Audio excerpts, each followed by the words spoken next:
这种咳嗽始终挥之不去，咳起来就露声不出来，咳得心里气喘，内脏都要咳出来的感觉。这种咳嗽有着奇怪的病因，还是一个脾胃虚寒的一种表现。咳嗽跟这个胃部有什么关系？我说怎么胃子会咳嗽呢？调理脾胃，肃清咳嗽。云南白药提醒您收看本期健康故事。这种咳嗽是胃病。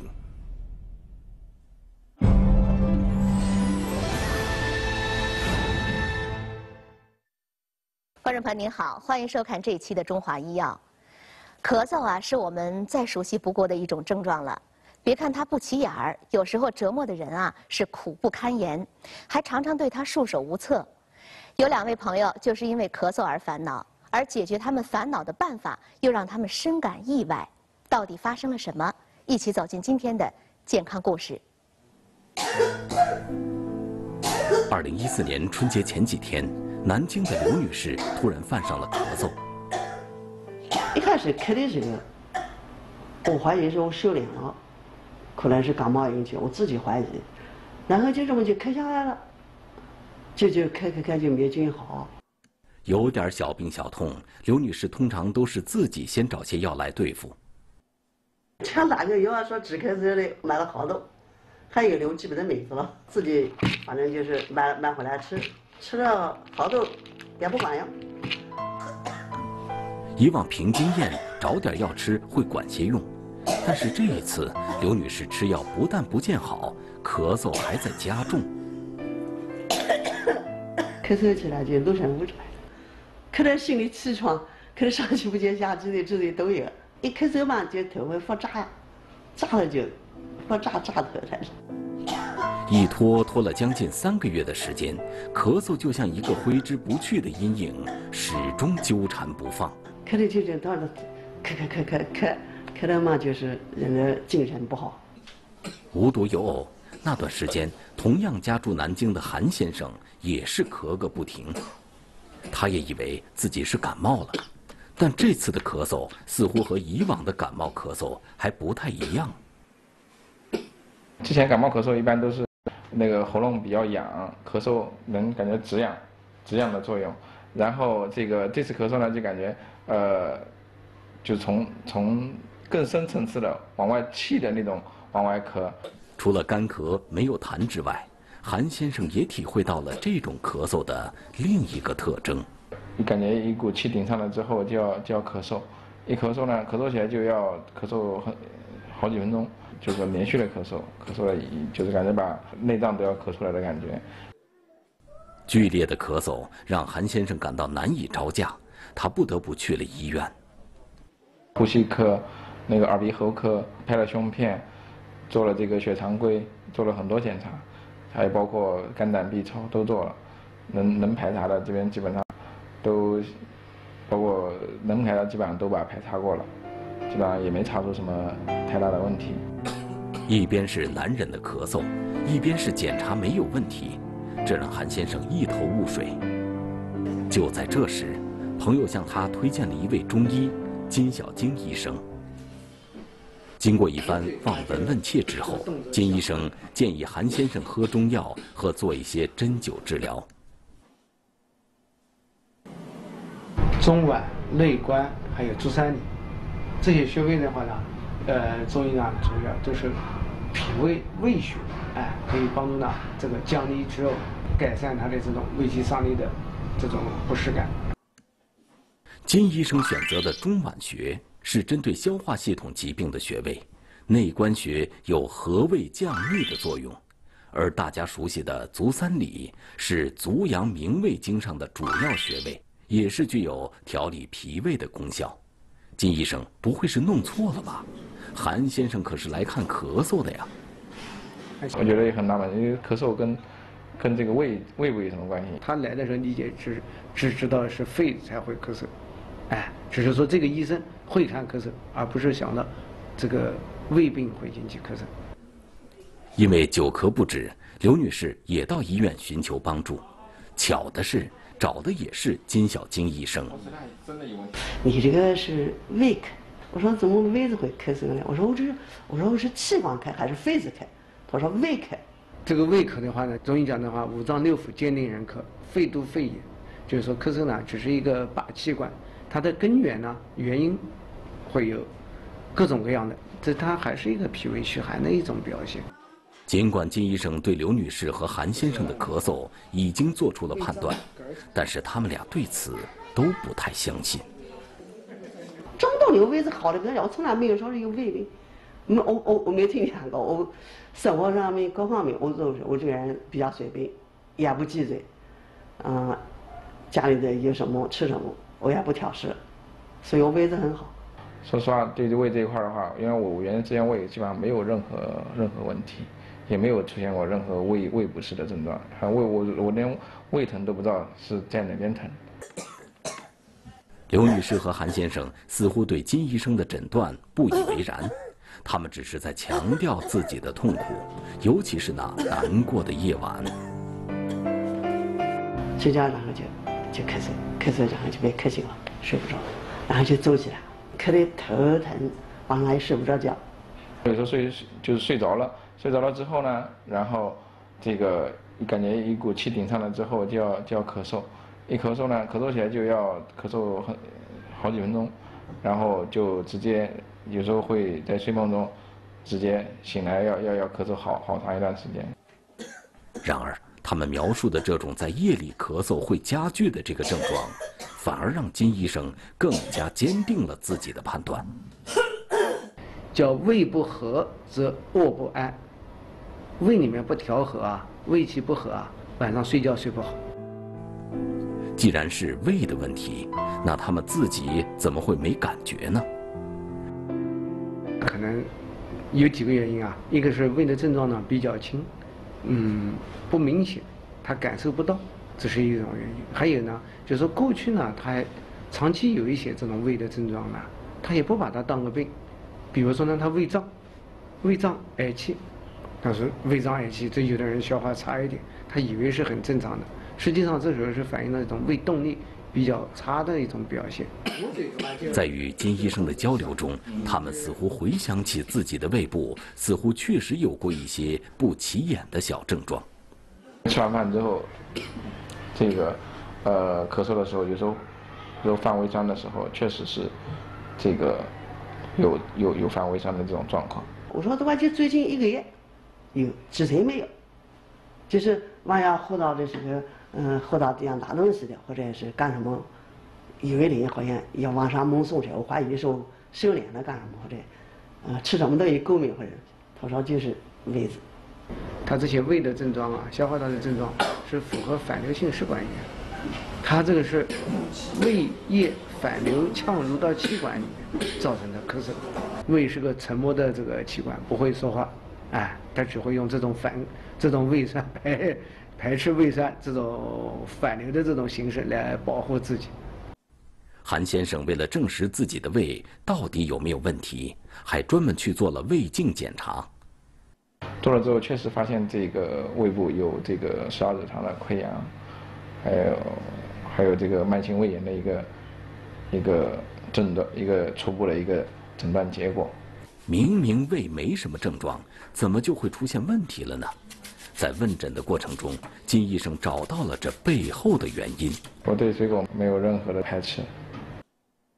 韩先生是个很注重健康的人，人到中年，他对很多食物都严格控制，绝不多吃，但是水果却每天必不可少。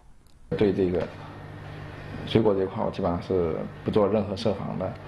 晚上一大盘的，做一大盘水果，像类似于水果沙拉一样的，包括这个苹果、梨子、葡萄、橘子这些应季的一些水果，基本上是一大盘，我基本上都能把它消灭掉。多年来，韩先生每天至少1斤水果，他自认为非常健康的这个习惯，却被金医生看作是导致他脾胃出问题的重要原因。脾胃属于阳的脏器，喜温。如果这个水果吃多了，水果凉性的，寒凉的多了，那就再遇上这些体质这个脾胃虚寒的人，那他就要发病了。刘女士其实倒没有什么特殊的饮食习惯，只是每天在忙于炒股。炒股嘛也好几年了，就炒炒网嘛，我就是做股票做网嘛，在家里没事，小孩上学了，他们工作，我在家里没事。所以他是很认真的这个炒股，全精力投入进去了，很认真，哎，很认真的话，实际上负担就重了，就不能做到一张一弛了。中午吃饭就要受影响，随便巴拉，没有这个充分的这个消化的时间。目不转睛地盯着股市风云变化，一边节约时间随便吃口东西，难道这也是导致脾胃受损的一个原因？脾胃的运化功能呢，需要肝气的疏泄，哎，肝气的疏泄了，才有助于这个脾胃的消化。他那么认真的炒股啊，这个压力大了，这个肝气失疏了，脾胃不能消化了。看来他们的脾胃不好，还就是事出有因的，那调理脾胃就是重点了。温中健脾，哎，温中健脾呢，我们要用黄连啊、吴蓣啊、太子参啊、炒白术啊、和胃啊，用陈皮啊、半夏呀、止咳啊、大腹皮啊，还可以用枇杷叶啊，全都是治疗胃的药，包括这个抑制胃酸的，然后这个对十二指肠溃疡这边进行治疗的一些药，基本上看没有任何治疗这个咳嗽的药。和韩先生一样，这一次刘女士喝的也是调理脾胃的药，可是她需要治疗的是咳嗽呀。2个副作用下来以后就好多了，就晚上能睡觉。我就晚上能够睡觉，我就开心了。因为我半个月吃下来了，然后也开了半个月下来，半个月下来吃过以后真的好多了。吃药，然后再通过这个针灸2、3次的针灸之后，然后这个一下子把这个咳嗽基本上痊愈了，然后胃酸也不反了。我觉得这个还是蛮神奇的。中医说啊，五脏六腑都可以导致咳嗽，不能仅仅盯着肺。有人把那些伪装的症状称为是疾病的假象，其实啊，不是疾病太狡猾，而是我们对自己不够了解。好的医生就像是一个高明的侦探，总能够通过蛛丝马迹找出疾病的真相，帮人解决问题。那接下来的节目，医生又要帮助我们制服身体里边折磨人的一些不安分的东西，到底是什么？请您不要走开，接着收看。疯狂的石头让人吃尽苦头，已经疼得已经快受不了的感觉了。3味中药帮助扫清障碍，结石全部排掉了，都没有了。这些都是结石形成的原因，这些都是远离结石的方法。云南白药提醒您继续收看洪涛信箱，制服疯狂的石头。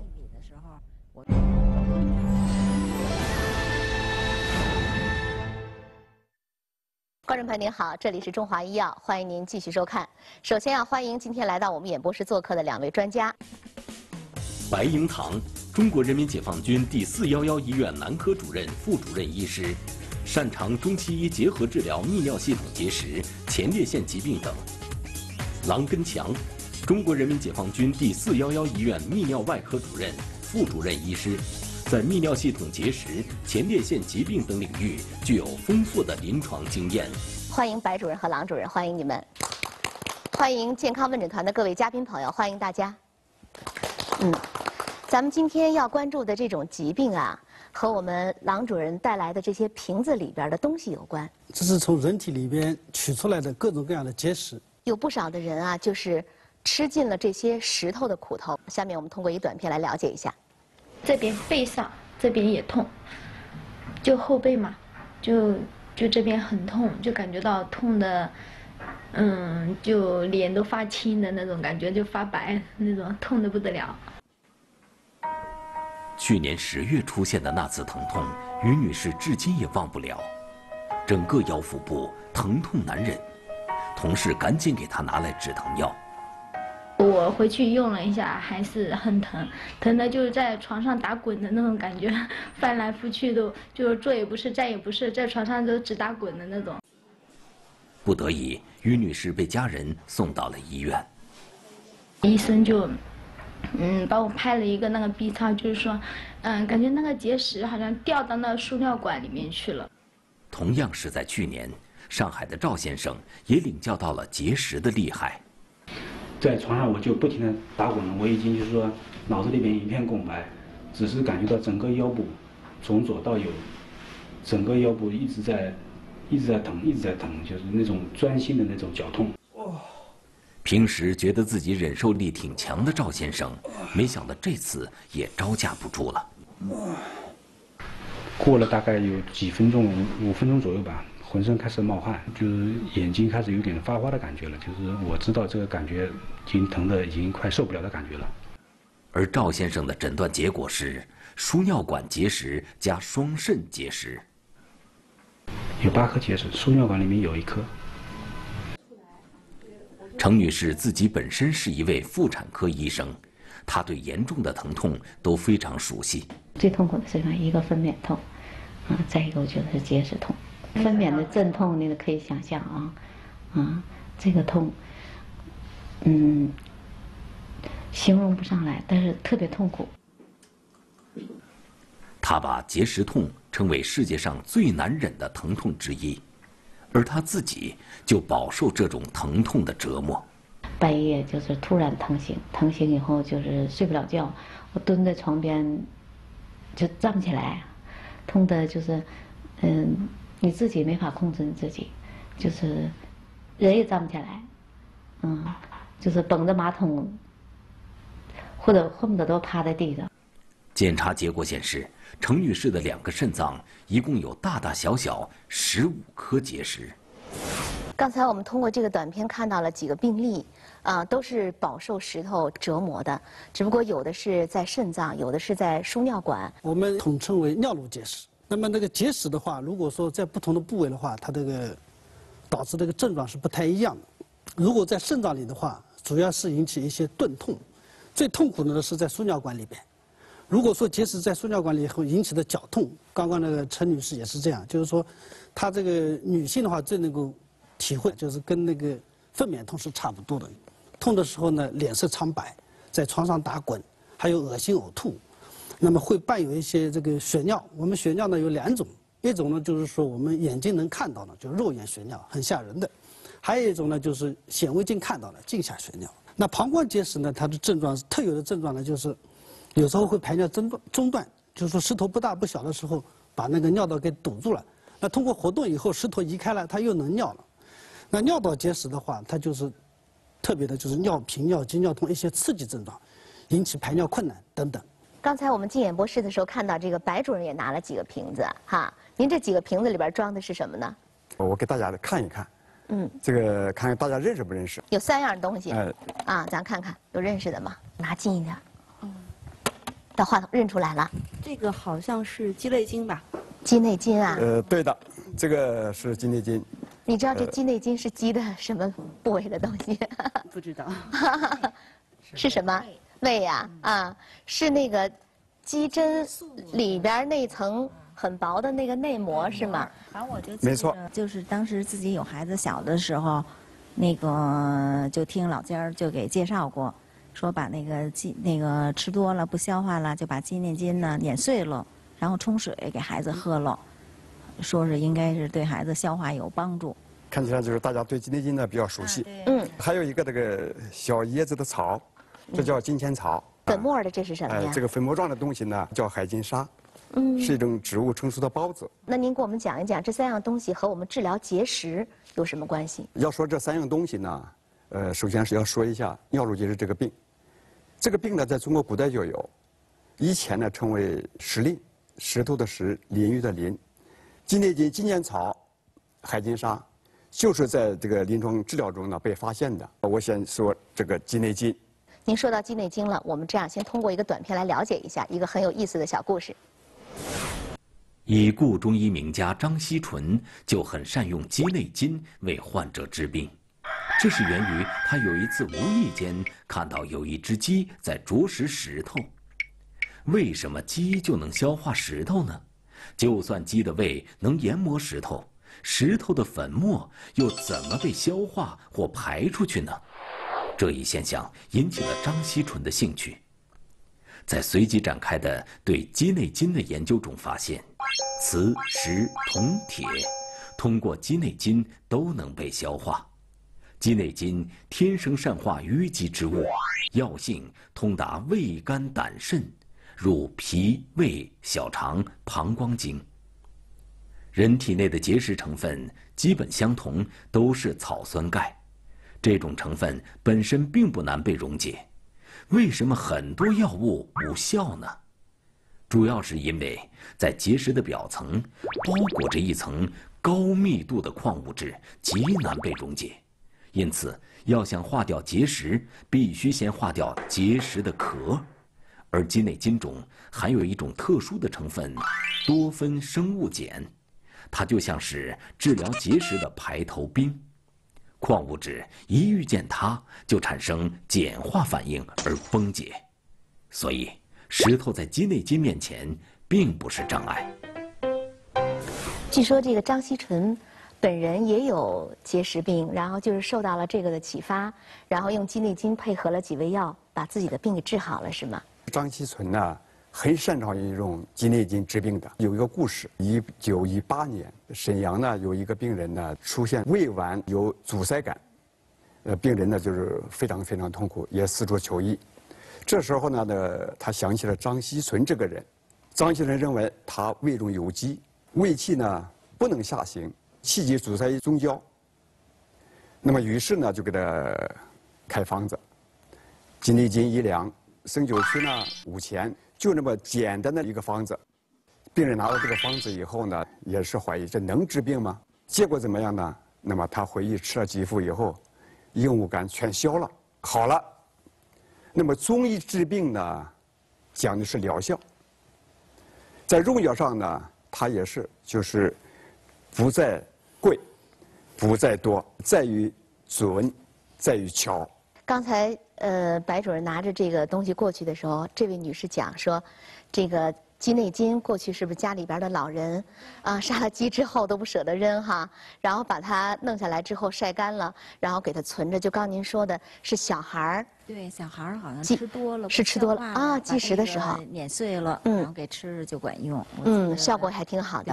我们接下来讲您刚才讲的金钱草。说起金钱草呢，那么也有一个传说，很早以前呢，有一对这个年轻恩爱的夫妻，有一天呢，这个丈夫呢突然腹痛，不久便去世了。妻子呢痛苦万分，也感到呢死因很蹊跷。她请来医生，要求要查明丈夫的死因。医生呢根据病人疼痛的部位剖腹，在胆囊内呢取出一块小石头。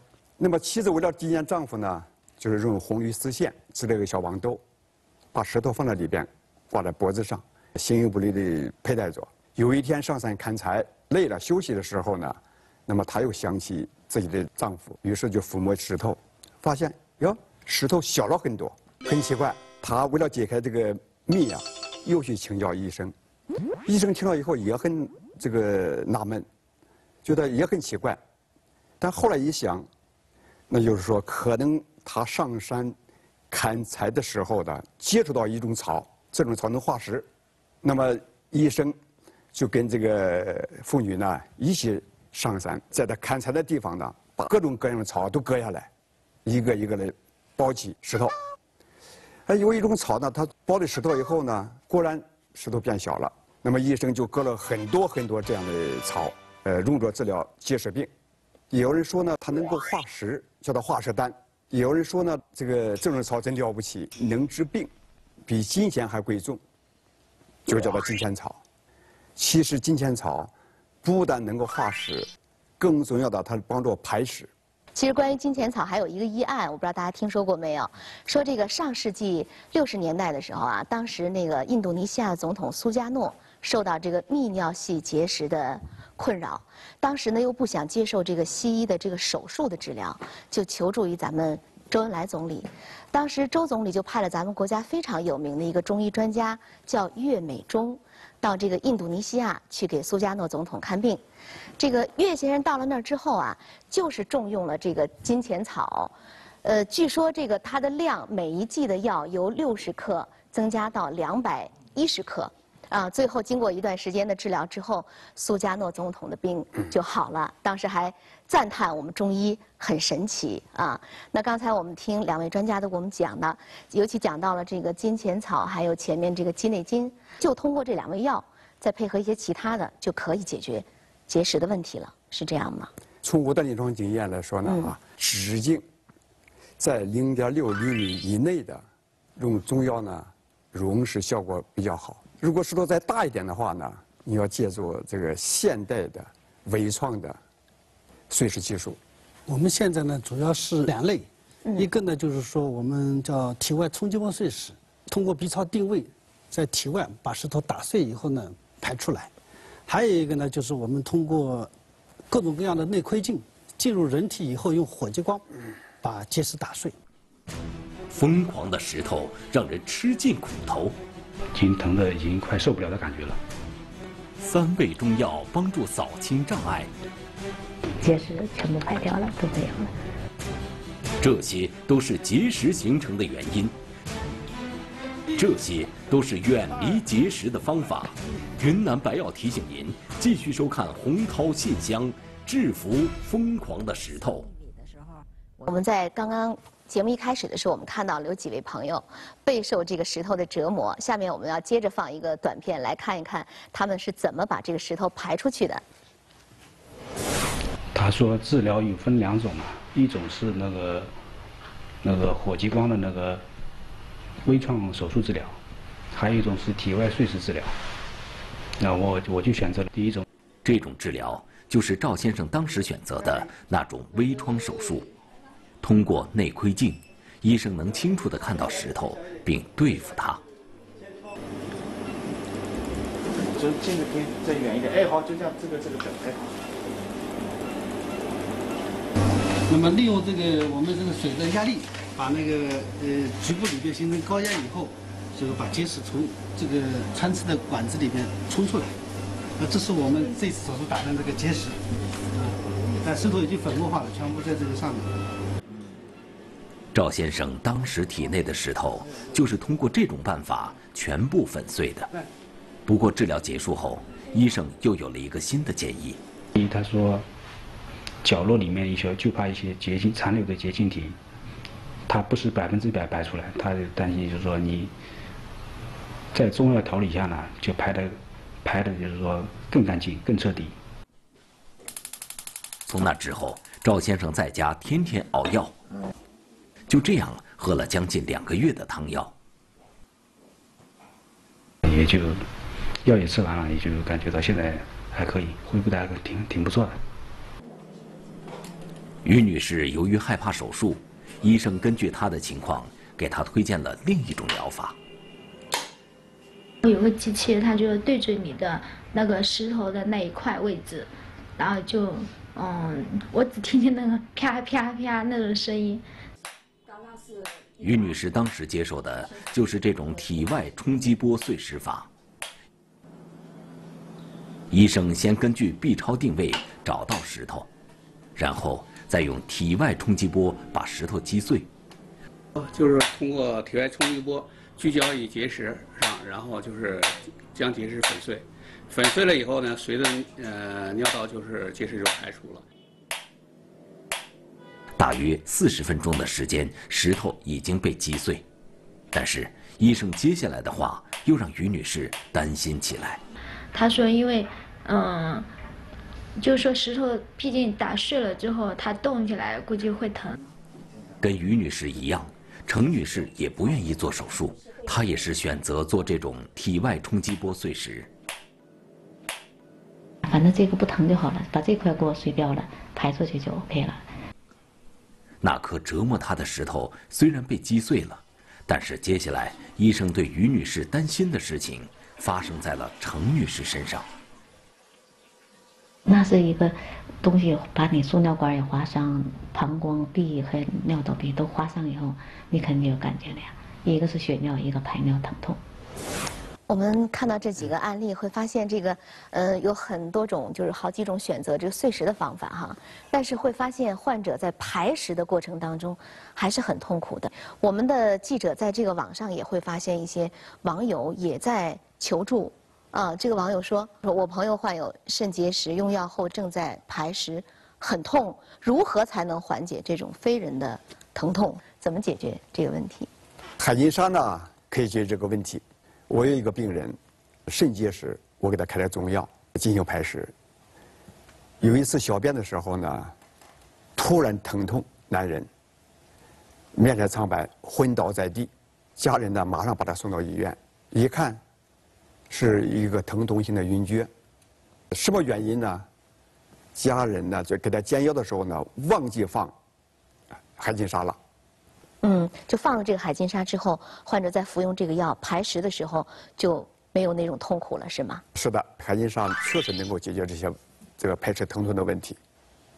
这样我们下面通过短片来听一听患者用过这个海金沙之后的感受。石头虽然碎了，为了对付排石过程可能会有的痛苦，医生给于女士也开了中药。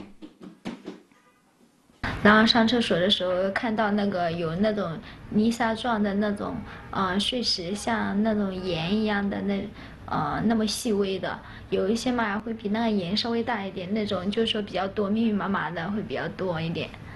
你这个过程排小便的过程会疼吗？不疼，没感觉到什么症状疼的症状。在经历过排石过程的痛苦之后，程女士也找到了白主任开了中药。这次吃中药以后，他把这个石头化掉了，化掉以后你再排出来，那你就没感觉了。没想到中药喝下去之后，排尿还真的不痛苦了。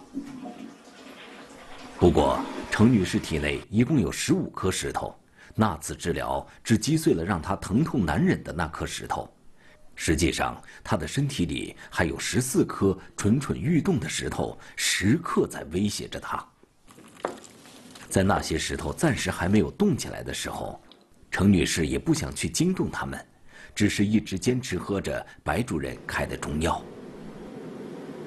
最后这次就是我们吃了中药以后，就是这个结石全部排掉了，都没有了。兴奋得不得了啊！因为终于把这个问题解决了，把这石头彻底清理干净，就没有后顾之忧了。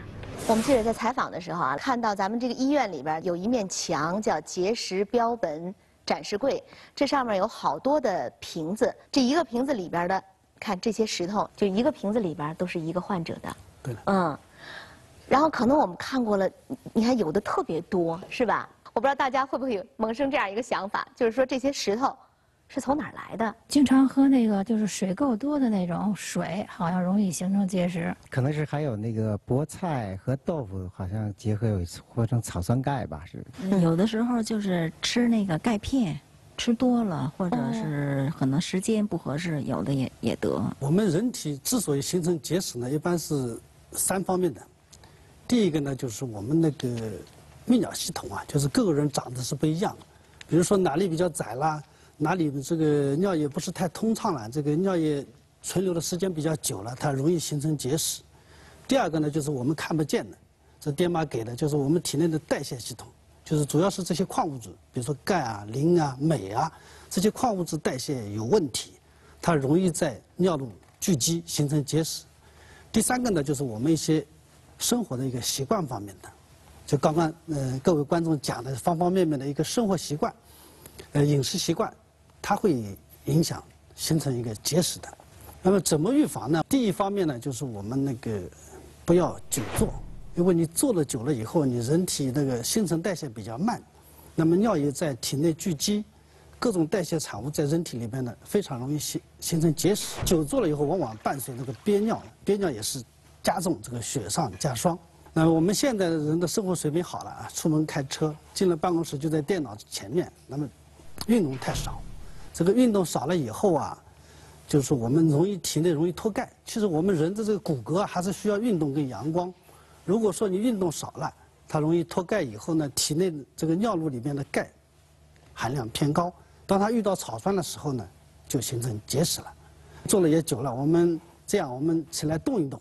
对于预防结石呢，最好的运动就是上下跳跃。那么根据你的能力，跳得越高越好。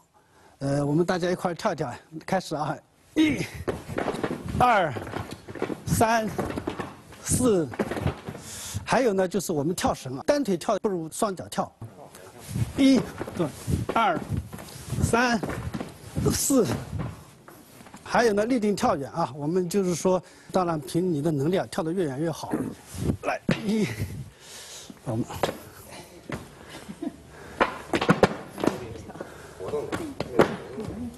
对了，第二个呢就是喝水，水呢是最好的排石药。我们一天大概要喝多少水呢？这个矿泉水呢大概是400毫升，我们一天应该喝4到5瓶以上，才能够满足身体的需要。当然，喝水我们不是一下子喝4瓶啊，最好是每天，就是在各个时间段都喝一点，主要是保持一定的尿量，减少结石的形成。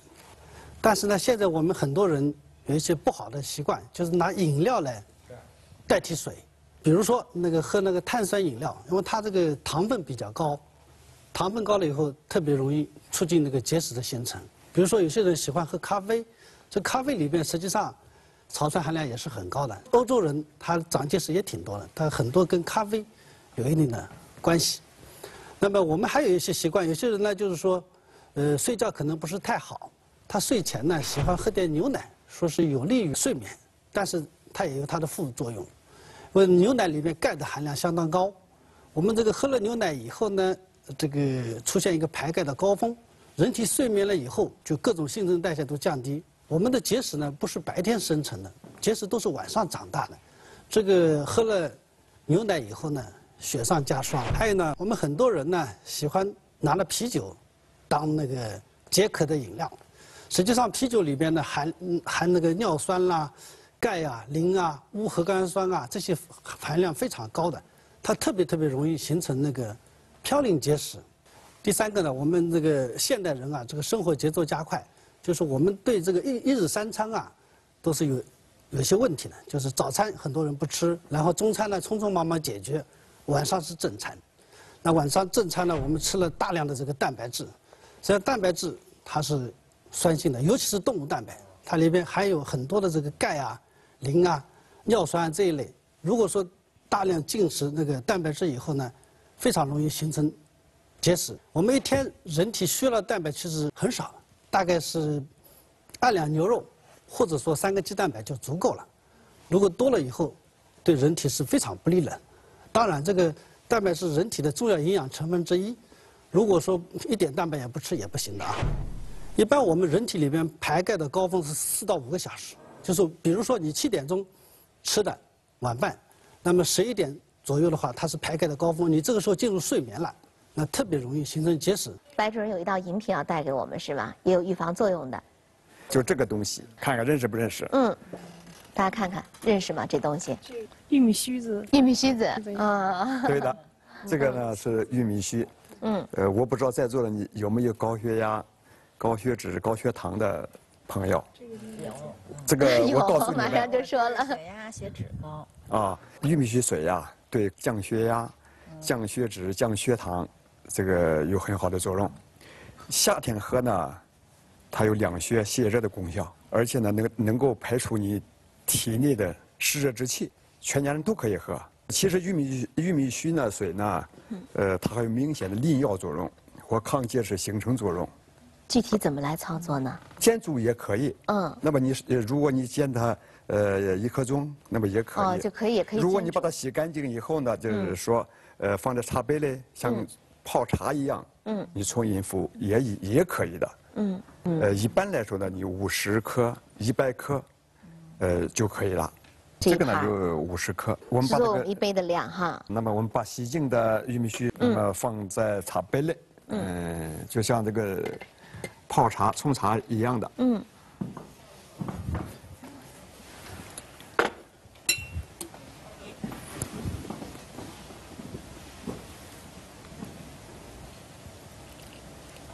好，差不多了。